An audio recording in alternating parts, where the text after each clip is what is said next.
So, what's one event or maybe even a part of your day that's different for you because of our coaching? I think in the beginning you taught me a lot on things that are essential about myself and at my core, and things that I would look at very much as a negative, as things about me, because I react to certain situations in certain ways, or I see things in this kind of light when I think I should see it in another light. And the first thing you helped me do is erase should from my vocabulary. Everyone should erase should from your vocabulary.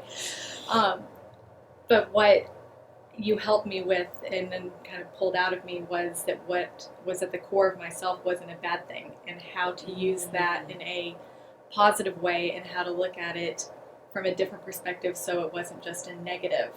My drive to get things done, my being very task oriented and wanting to be very, specific in my instructions, and what came across as curt, now I kind of realize that about myself and I'm able to frame it in a different way and put a positive spin on it. And every day it's something I think about, and what I used to admonish myself for and think badly about myself for, now I see it as, well, that's part of me and here's how I can use it for good.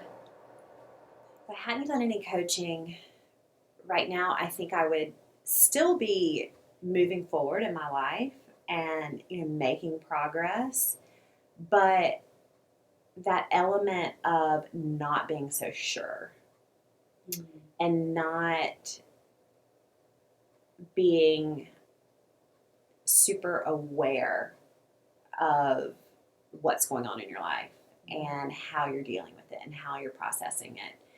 So I think that the biggest thing for me, if coaching wasn't in my life, would be that constant state of kind of questioning.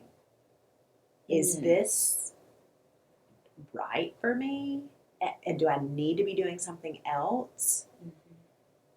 Or am I doing what works for me and knowing it works for me and being okay with that working for me?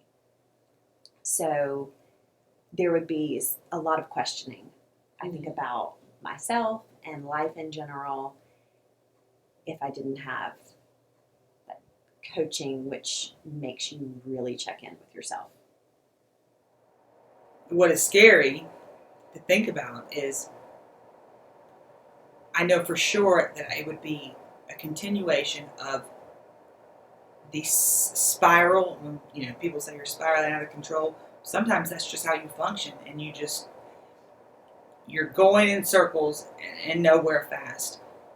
And you think, what can I do to fix this? But you can't get out of, for whatever reason, of your own head.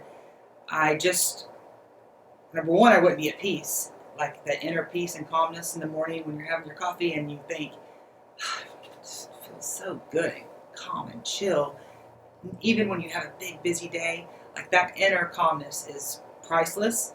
And I'd still have all these major problems that I didn't want to tackle or address over this last year, that you've helped me just kick their butts, and like they're not even issues.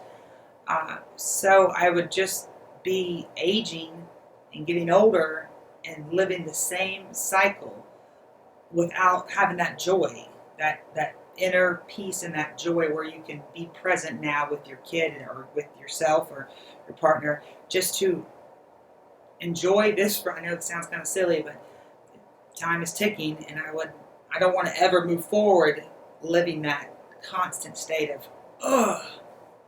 That's what I think my life would be, in the same place I was mentally, physically, because it's all, connected for everyone. But physically, I started feeling better first, and then mentally, it all started coming together, and now it's mind, body, soul connection. So I don't want to disconnect that.